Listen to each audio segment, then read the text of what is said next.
Saúde intestinal e o emagrecimento. Hoje eu vou contar para vocês vários detalhes que a gente precisa se lembrar sempre que tem paciente buscando emagrecimento no consultório. É muito frequente dúvidas, queixas, sintomas, muito frequente paciente falando sobre constipação intestinal, né? Paciente que reclama que tem dificuldade de emagrecer, paciente que sente gosto ruim na boca, distensão abdominal. São questões muito comuns e que os pacientes frequentemente acabam falando, né? Reclamando e se queixando. E quando a nutricionista aprendeu a trabalhar com o emagrecimento, o que vem na cabeça é sempre o déficit calórico, né? A gente sempre pensa assim, tem que calcular uma dieta hipocalórica, avaliar como é a dieta atual dele e, né, adaptar os nutrientes, calcular bonitinho ali e tentar fazer com que aquela alimentação atual dele tenha mais qualidade, seja mais saudável. Eu vou pedir para vocês, se vocês souberem, pessoas que têm interesse em saber mais sobre microbiota, sobre saúde intestinal e emagrecimento, nutricionistas que atendem em consultório, compartilhem essa live, porque muitas coisas vão ajudar, muitos desse assunto vai ajudar elas, tá?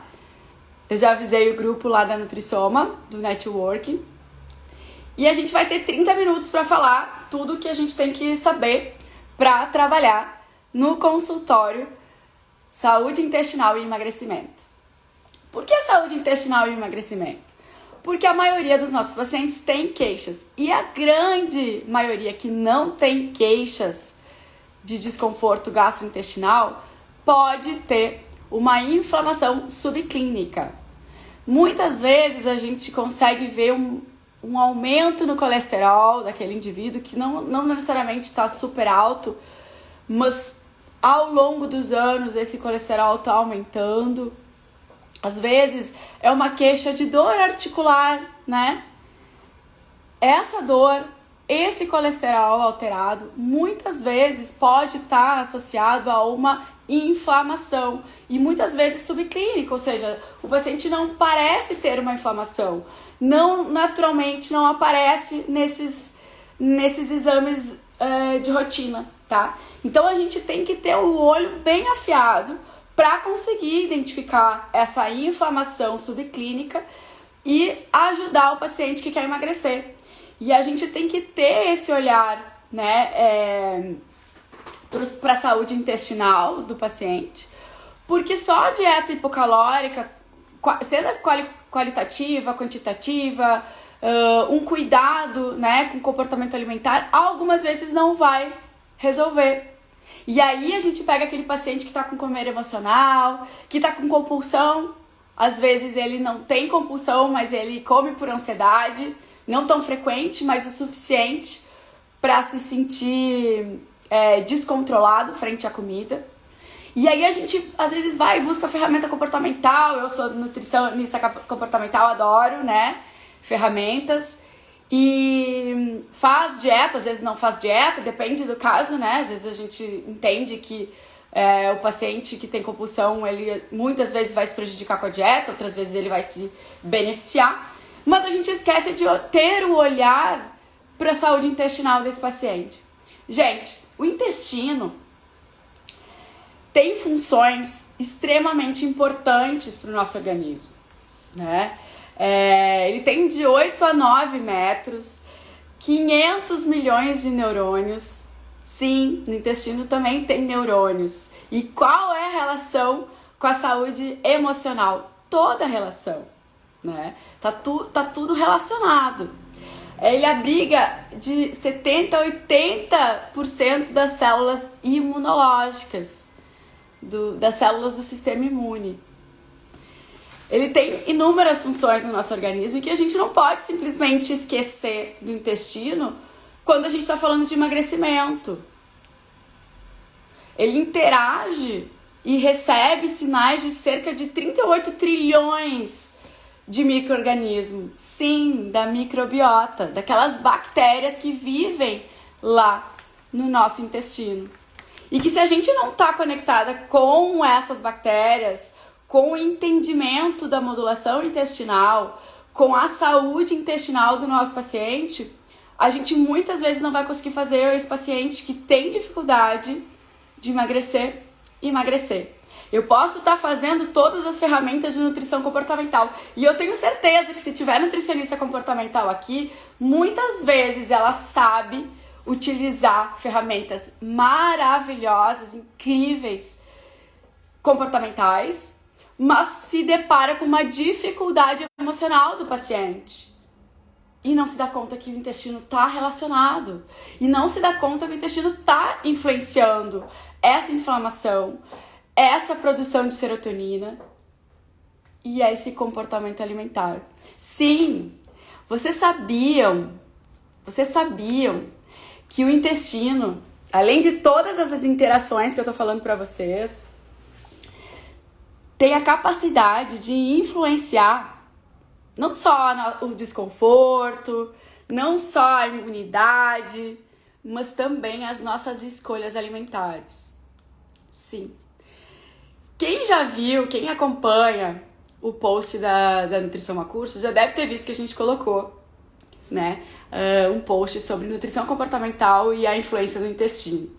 Tem tudo a ver, tá? O comportamento alimentar e a influência do intestino. Tem tudo a ver. Por quê? Porque a microbiota intestinal, ela é o conjunto de bactérias que vivem, para quem não sabe, né? Conjunto de bactérias que vivem lá no nosso sistema, no nosso intestino, no nosso trato gastrointestinal interno. E elas influenciam todo o organismo. Tem o eixo intestino-cérebro, famoso, né? O segundo cérebro que a gente chama do intestino. E influencia o nosso apetite também. Sim. Então, gente, essas bactérias que vivem lá no nosso intestino, elas têm a capacidade de afetar diretamente a detecção de nutrientes, a produção de grelina e leptina, que são os hormônios de fome e saciedade. Então eu tô lá na nutrição comportamental, linda e bela, com a minha ferramenta de nutrição, comportamental, a escala da saciedade. Eu tô mostrando pro meu paciente o que é fome, quais os sintomas e os sinais de fome e saciedade, mas a microbiota dele pode estar influenciando uma hiper vontade de comer, a fome exagerada. Então ele pode até estar se conectando com a fome e saciedade, porque a nutricionista comportamental está apta lá e falando sobre o que é fome, quando driblar a fome emocional, como não driblar, mas ele está com uma fome exagerada porque ele está com uma produção excessiva de grelina e desregulada de grelina e leptina. Então ele está com mais fome do que o normal. Então de nada adianta assim, não que não adiante, né? Porque a percepção é muito importante. Principalmente aquelas pessoas que têm dificuldade de entender. Porém, eu tenho que ter uma visão intestinal também nesse paciente, porque senão, daqui a pouco ele tá com uma microbiota desregulada e não tá funcionando. Eu também tenho que entender que essa microbiota desequilibrada tá influenciando o humor do meu paciente. Porque 95% da serotonina produzida por todo o organismo é produzida lá no intestino. Não de uma forma direta, mas influenciando a produção e a absorção de triptofano. Absorção de triptofano, que é o precursor da serotonina. E para quem não sabe, a serotonina é aquele hormônio do bem-estar que faz as pessoas se sentirem bem, né? Então, são vários os fatores que vão influenciar o emagrecimento do nosso paciente. E quando vocês virem posts e pessoas falando que a única coisa que emagrece é o déficit calórico, eu tô aqui para dizer que não é o déficit calórico, porque tem uma microbiota cheia de vontade de influenciar a vontade de comer do paciente de vocês. E que vocês, se negligenciarem a microbiota, vão estar perdendo a oportunidade de ajudar de fato o paciente. Então, não adianta a gente se colocar só como nutricionista clínica, se colocar só como nutricionista da saúde intestinal, funcional, ou só nutricionista comportamental. A gente tem que ter um olhar amplo para a saúde do nosso paciente. E eu preciso entender de saúde intestinal, porque a saúde intestinal está influenciando todos os sistemas. O sistema cardiorrespiratório, cardiovascular, sistema imune, o eixo intestino-cérebro. Então não adianta eu lá fazer curso de nutrição comportamental e não olhar para a saúde do meu intestino, do intestino do meu paciente. Eu quero mostrar para vocês como que isso vai acontecer, né? Se eu entendo, vamos ver se eu consigo compartilhar uma imagem. Se eu entendo que a função, basicamente, do meu intestino começa pela digestão, absorção, né? Onde eu entendo que eu vou fazer uma dieta linda, com qualidade, cheia de nutrientes no meu paciente, né? Calculada direitinho no meu software, incrível. Ou qualitativa, tudo bem, não uso software, eu vou adaptando a qualidade dos nutrientes, dos alimentos. Mas meu paciente não está absorvendo direito porque ele tem uma microbiota alterada. E agora? A dieta não vai solucionar o problema dele. Função intestinal também tem relação com a imunidade, como eu falei, produção de hormônios, vários hormônios no nosso organismo é produzida pelo intestino, no intestino. Saciedade, como eu disse, a microbiota está influenciando diretamente a saciedade e o apetite. Produção de grelina e leptina está influenciando a escolha alimentar do meu paciente. Para uma pessoa decidir o que comer, várias coisas podem estar influenciando. A nutrição comportamental diz que o ato de comer está envolvido tanto conscientemente quanto inconscientemente com as nossas escolhas alimentares e que as questões emocionais, de memória, cultura, a própria rotina, envolve, né, influencia as nossas escolhas alimentares. Porém, a nossa microbiota também está influenciando.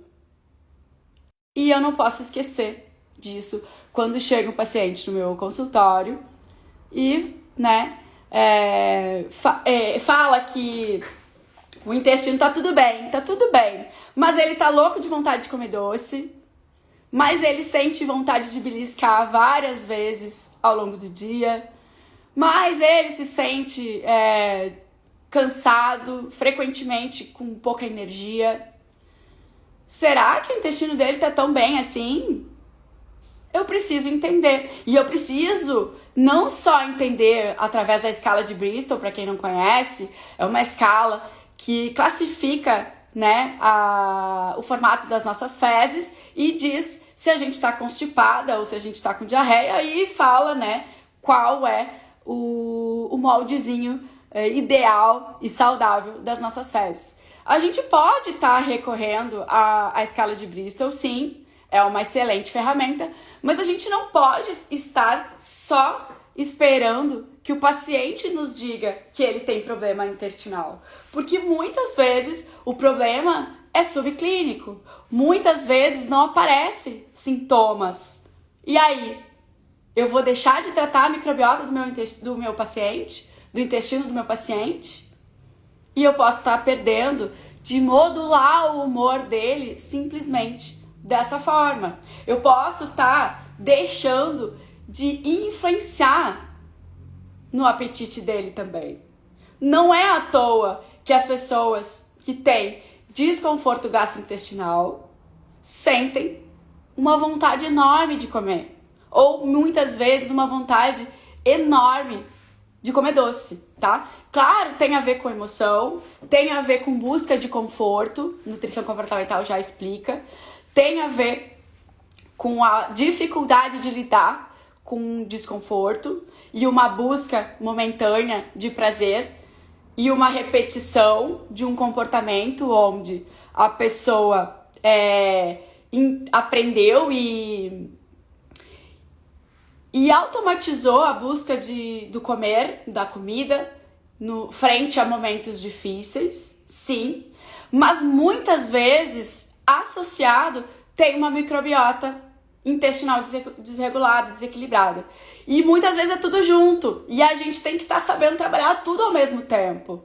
Então eu sou uma nutricionista comportamental, mas também sou uma nutricionista que trabalha a microbiota do meu intestino, que faço modulação intestinal, que cuido, né, para ver se o meu paciente tá, de fato, com a saúde intestinal dele em dia. E nem sempre ele vai saber que as fezes estão certas, corretas, estão bonitinhas, estão moldadinhas. Nem sempre ele vai saber que aqueles sintomas que eles sentem gastrointestinais há anos, ou aquela dor, aquele desconforto que às vezes nem é no intestino, veio na articulação, veio um cansaço, tá associado com uma inflamação subclínica, tá associado com um desequilíbrio da microbiota intestinal, tá? Então, a função intestinal, ela vai muito além, né, de produção de hormônios, de controle da imunidade, de digestão, absorção, que a gente já sabe, mas que a gente não pode esquecer, porque o simples fato de orientar o paciente a comer devagar, mastigar bem, já é uma grande coisa e muitas vezes a gente acaba esquecendo. Coisa simples, mas que a gente acaba esquecendo. E que a gente tem que estar trabalhando os neurotransmissores, né? A gente tem que estar entendendo que a qualidade da dieta também está influenciando o tipo de bactérias que estão ali no trato gastrointestinal do meu paciente, se proliferando, se multiplicando e tomando conta do espaço, né? Porque as bactérias, elas têm capacidade de influenciar como a gente se alimenta. E o desejo por doces pode estar sendo motivado, claro, a uma memória afetiva a esse doce, a uma memória de que, obviamente, o doce é gostoso, mas também por uma busca de nutriente específico e até pela expressão de receptores de nutrientes específicos relacionados a sabor. E que está relacionado com uma existência de uma microbiota que precisa desse doce, que precisa dessa energia, desses nutrientes. Entendem o que eu tô falando? Então, é muito importante associar a saúde intestinal com a nutrição comportamental, com a nutrição clínica e não negligenciar em nenhuma hipótese. Se meu paciente tem um comer emocional, eu tenho que ter ferramenta de nutrição comportamental. Se o meu paciente tem comer emocional, eu tenho que saber fazer modulação intestinal, porque está totalmente associado. Ontem eu estava assistindo uma aula muito interessante, eu não sei o nome dele, depois eu vejo para dizer para vocês, mas ele estava falando que a maioria dos psiquiatras que não conseguem acertar na medicação dos pacientes psiquiátricos, óbvio, né? Muitas vezes não conseguem porque não têm a visão ampla da saúde do paciente como um todo. E aí entra a equipe multidisciplinar, entra todo esse trabalho que a gente tem que fazer em conjunto. Obviamente, o psiquiatra, ele tá trabalhando para tratar a doença e medicar. Não tô falando mal de ninguém, óbvio, né? Mas o que falta aí para muitas vezes uma medicação não funcionar? Entender que além de uma baixa produção de serotonina, uma alimentação inadequada também está relacionada, também está influenciando. Muitas vezes, uma microbiota que está causando uma inflamação, que está causando uma busca de alimentação inadequada. E é quase que um ciclo vicioso, né? Que não sabe o que vem antes, o que vem depois, porque uma coisa influencia a outra. Muitas vezes, esse paciente que está usando uma medicação não está respondendo porque não tem uma nutricionista na vida deles. uma nutricionista adequada que sabe fazer modulação intestinal. Faz sentido o que eu tô falando pra vocês? Então, nesse sentido da importância do olhar de função intestinal, não é só saber como é que tá o cocô.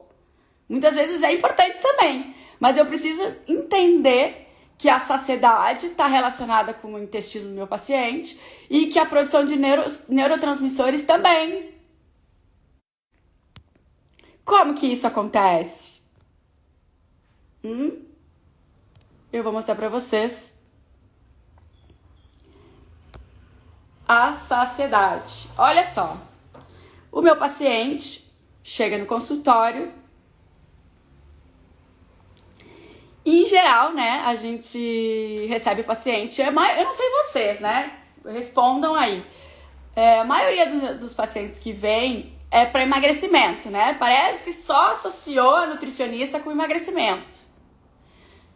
Quem é que vem e recebe por outros motivos? Né? Às vezes, a saúde intestinal, aí vê o currículo da Nutri, né, aí sabe que é nutricionista comportamental, ou sabe que é nutricionista da cardiologia, né? Tem uma abordagem mais funcional, mas vem por esse motivo, né?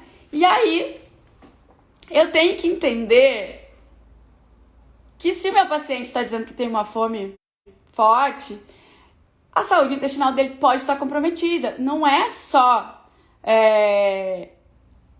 só porque ele quer comer.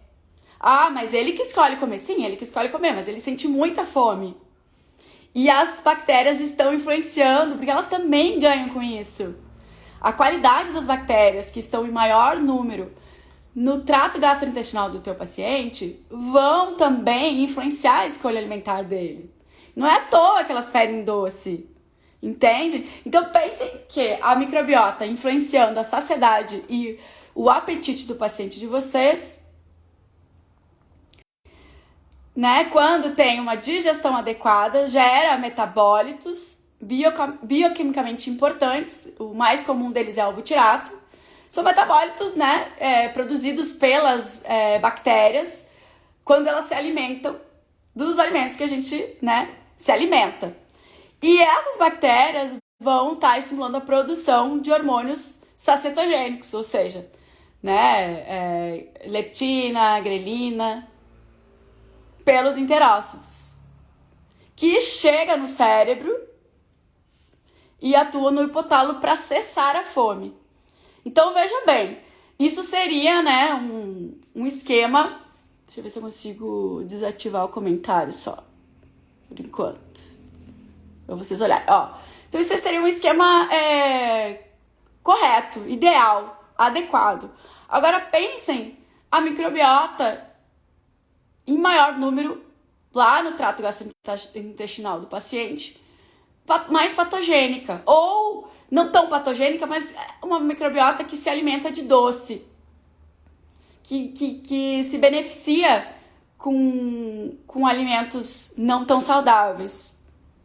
Vai acontecer do paciente, né, sentir mais fome. Vai ter uma desregulação desse eixo intestino-saciedade, deste eixo intestino-cérebro, e eu vou estar produzindo de uma forma inadequada hormônios sacetogênicos. Tudo bem? Vou voltar aqui nos comentários. Então eu não posso esquecer de coisas simples, mas que são extremamente importantes. Eu já botei um olho azul aqui pra mim. Vamos botar aqui. Quero que vocês olhem também essa imagem que mostra a desbiose acontecendo. Opa. Parei. Ativar comentários. Só para vocês enxergarem. Então, a desbiose sendo influenciada por excesso de açúcar e gordura. Não se sabe o que veio antes e o que veio depois, mas ele tem um consumo excessivo, uma dieta inadequada. A genética pode estar influenciando também. É uma outra história. Vocês podem conversar com a Glaube sobre isso, que é a nossa expert em genética, nossa geneticista aqui da Nutrisoma. E Distúrbios do sono também pode estar sendo influenciando essa microbiota. Quem não dorme bem não pode ter uma saúde intestinal adequada. Então veja bem, tô na anamnese lá, tô perguntando como é que tá o intestino. E ele tá dizendo que tá ótimo. E ele não dorme bem. Não pode estar ótimo se ele não dorme bem. Se o intestino tá ótimo e ele não dorme bem, ele só não tá sentindo sintomas. Essa desbiose é subclínica, essa inflamação é subclínica, mas ela provavelmente acontece, tá? Excesso de adoçante, né? O paciente que vem já com sobrepeso, com obesidade, muitas vezes ele acha que simplesmente usar adoçante vai reduzir as calorias e vai ajudar, né, a ele emagrecer. Além de aumentar o paladar, esses adoçantes e outros alimentos extremamente ricos em considerados, né, chamados de xenobióticos, cheio de conservantes, corantes, acidulantes, né, são considerados são tóxicos, né, e vão estar influenciando uma desbiose no nosso organismo. O estresse, que não tem como hoje em dia a gente não colocar o estresse junto.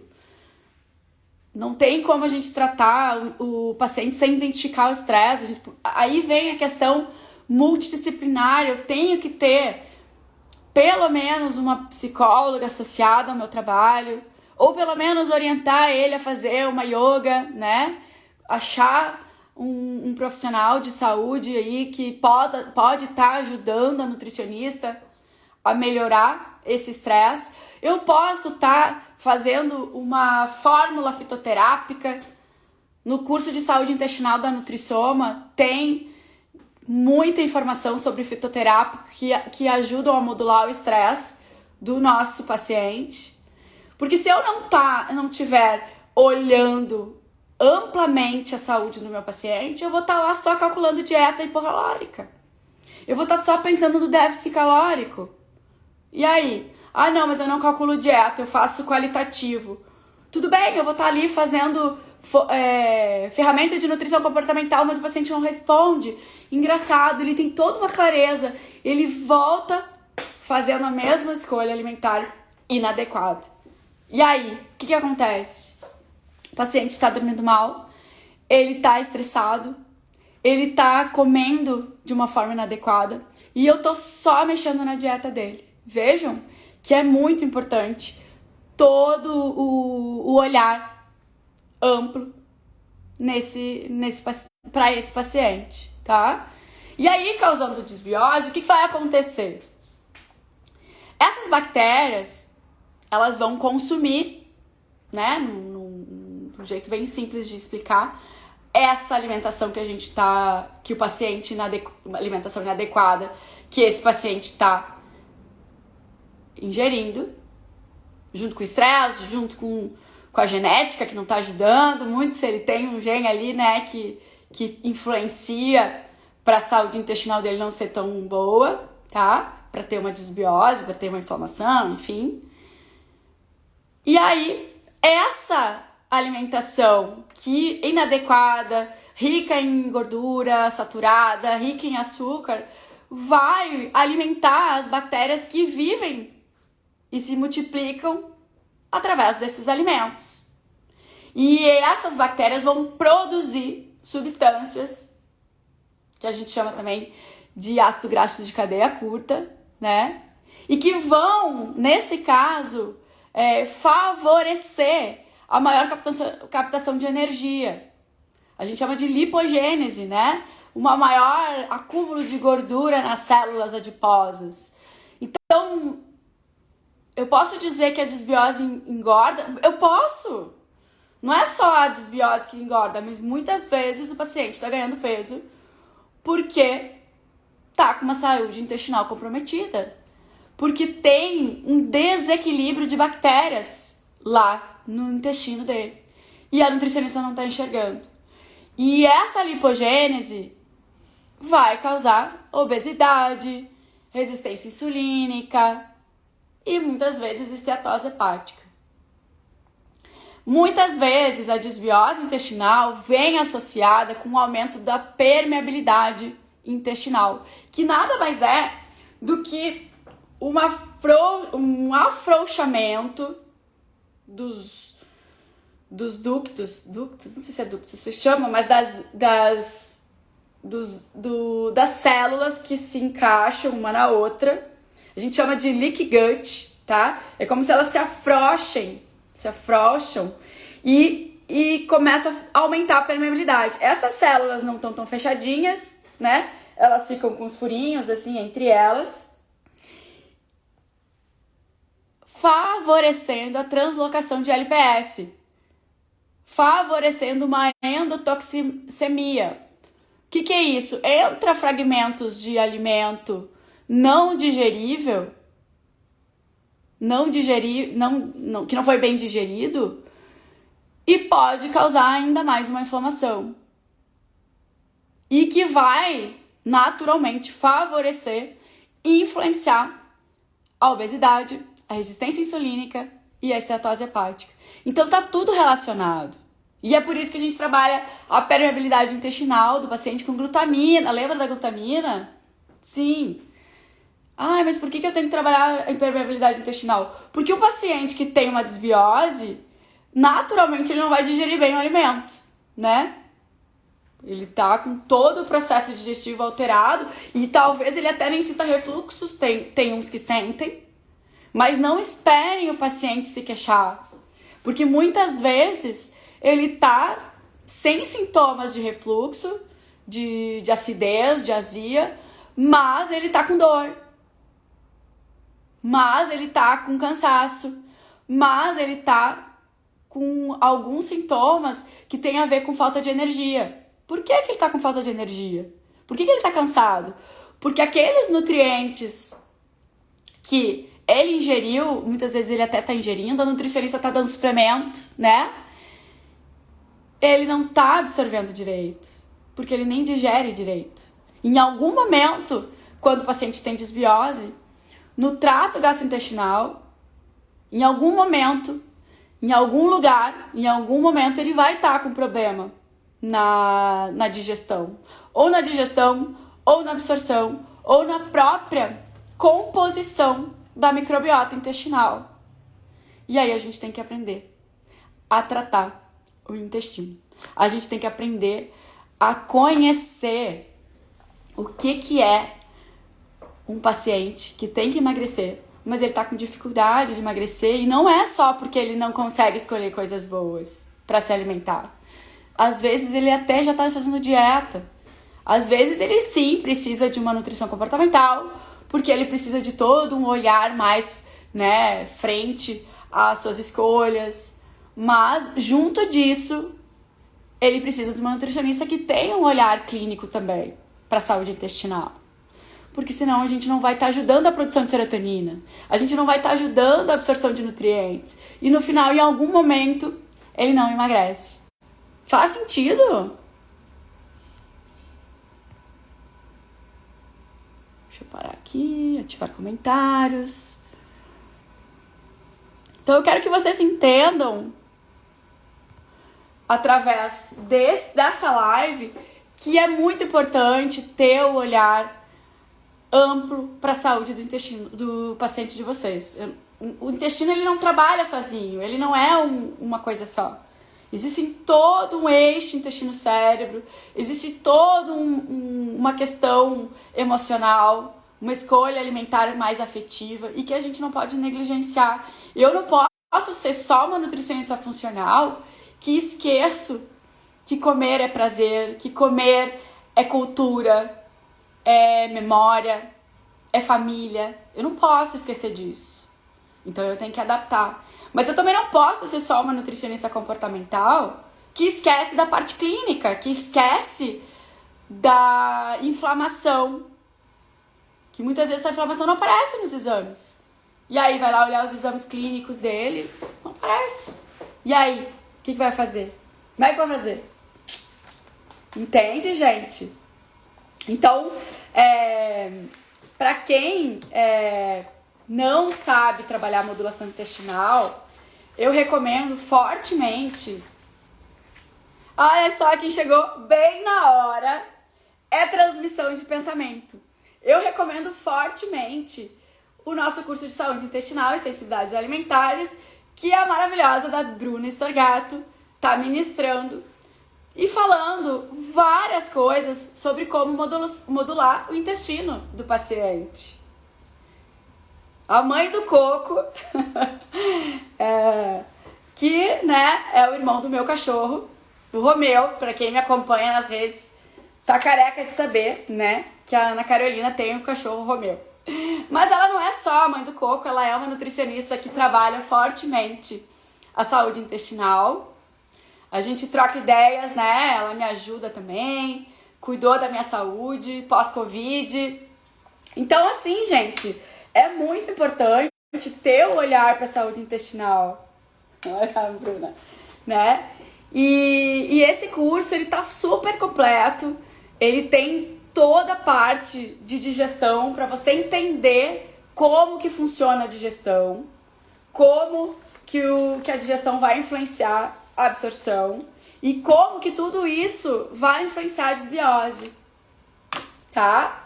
Eu não posso negligenciar a saúde intestinal do meu paciente, por mais que eu seja da cardio, por mais que eu seja da nutrição comportamental, não importa. Eu tenho que olhar, eu tenho que saber, eu tenho que trabalhar essa parte.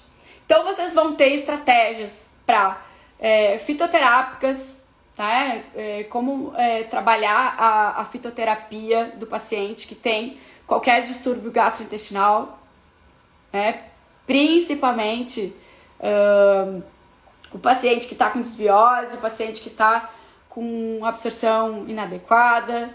Lembrem, ele pede emagrecimento. O paciente, ele só sabe que a nutricionista está relacionada, muitas vezes, né, com emagrecimento. Mas é nosso dever entender o que está relacionado, o que está influenciando esse paciente para que não está ajudando ele a emagrecer. Questões comportamentais, questões de saúde intestinal. Vocês vão aprender os probióticos. A Bruna dá várias dicas de probióticos, de como manipular, de como fazer essa prescrição de probióticos na modulação intestinal. E a modulação intestinal, para quem não sabe, é regular o nível de bactérias que vivem lá no nosso intestino e que vão influenciar positivamente a saúde intestinal, o emagrecimento, a saúde cardiovascular, a saúde endócrina do nosso paciente. Seja lá qual for o objetivo. Se você atende mulheres que querem engravidar, você tem que saber como tratar o intestino dessa mulher. Se você atende o paciente que tem compulsão alimentar, você tem que tratar o intestino desse paciente também, junto com as ferramentas de nutrição comportamental. Você não precisa nem fazer dieta para o paciente com compulsão alimentar.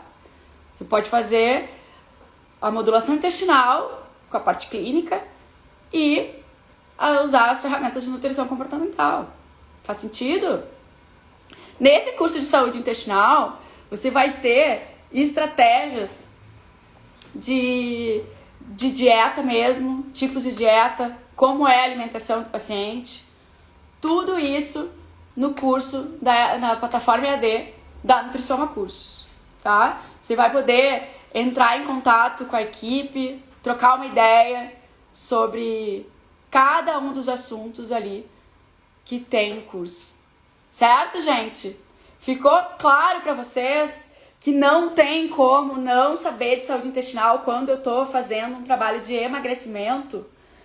Eu tenho que estar me dando conta que déficit calórico não é só déficit calórico. Eu tenho que olhar para todo o meu organismo do meu paciente.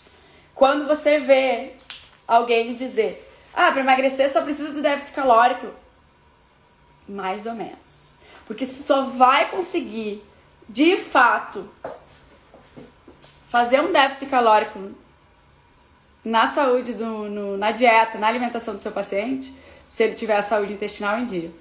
Porque ele pode estar favorecendo a lipogênese. Ele pode estar, às vezes, comendo saudável, mas produzindo mais gordura. Como? Como isso? Saúde intestinal não tá legal, não tá adequada. Não espere o paciente dizer que tá com azia. Não espere dizer que tá com constipação. Isso é básico, né? O paciente com azia, com constipação, com diarreia, modulação intestinal. Isso aí tem que fazer, tem que saber. Enzima digestiva, né? Agora, e o paciente que não sente nada, que diz que tá tudo bem, mas não consegue emagrecer?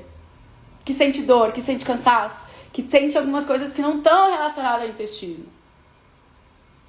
Muitas vezes ele tem que fazer uma modulação intestinal, sim senhor.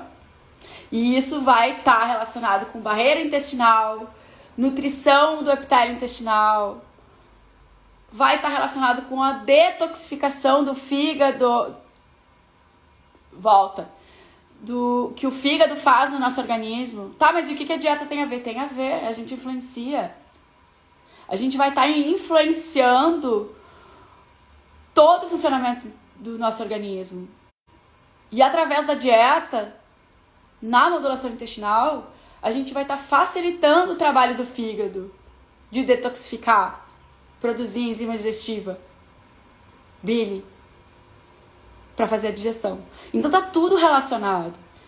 Eu não posso só ficar esperando o bonito querer escolher melhor, porque ele tem clareza.